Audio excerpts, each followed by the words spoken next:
Nous allons maintenant ajouter l'effet qui est, vous savez, avec une double couleur.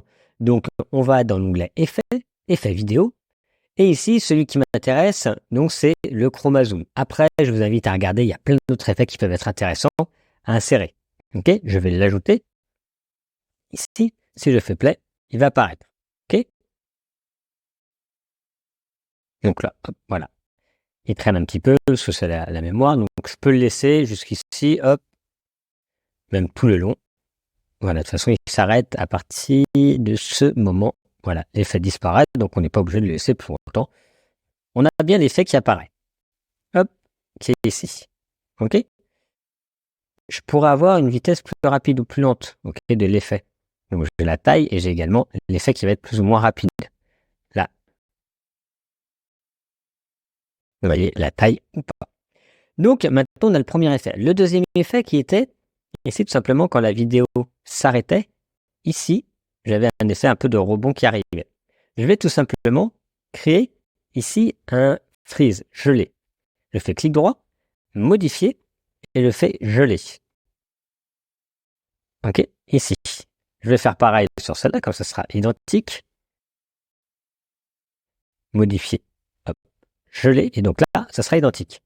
Vous voyez, ici, ça continue, ça, on peut supprimer. Et après, on pourra rallonger ou pas cet élément-là. Et on va pouvoir ajouter un effet d'entrée, donc sur l'image du dessus, ici, une animation. Donc là, c'était secoué, je ne sais plus laquelle c'était, hop. Voilà, il y avait secoué qui était celle-ci, ou il y en avait une autre, hein, on peut regarder, hop. Après, vous mettrez celle que vous voulez. Voilà. Et vous allez appliquer la même sur l'autre, hop.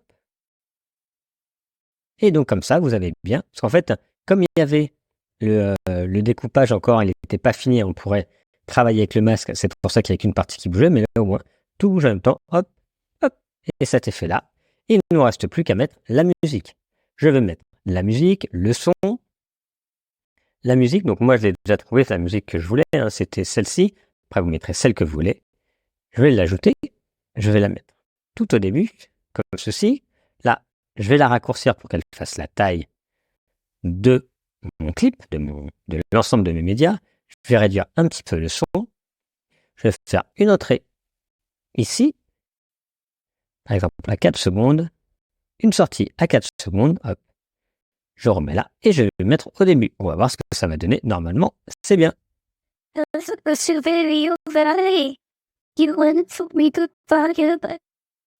Voilà, on a fini cette méthode avec du texte défilant. Vous avez compris le principe. Vous pouvez le faire avec n'importe quelle vidéo, bien sûr. Il faudra que cette vidéo soit faite sur un trépied ou sur un support fixe pour pas qu'il y ait trop de décalage dessus. Il y a d'autres méthodes, comme je vous disais, on pourrait isoler également le personnage et faire apparaître le texte différemment, enfin derrière, en suivant la même méthode de masquage. Hein, c'est deux méthodes différentes, vous arrivez au même résultat. Allez-y, amusez-vous avec cet atelier, essayez de le refaire tranquillement pour maîtriser cette manipulation de création de médias.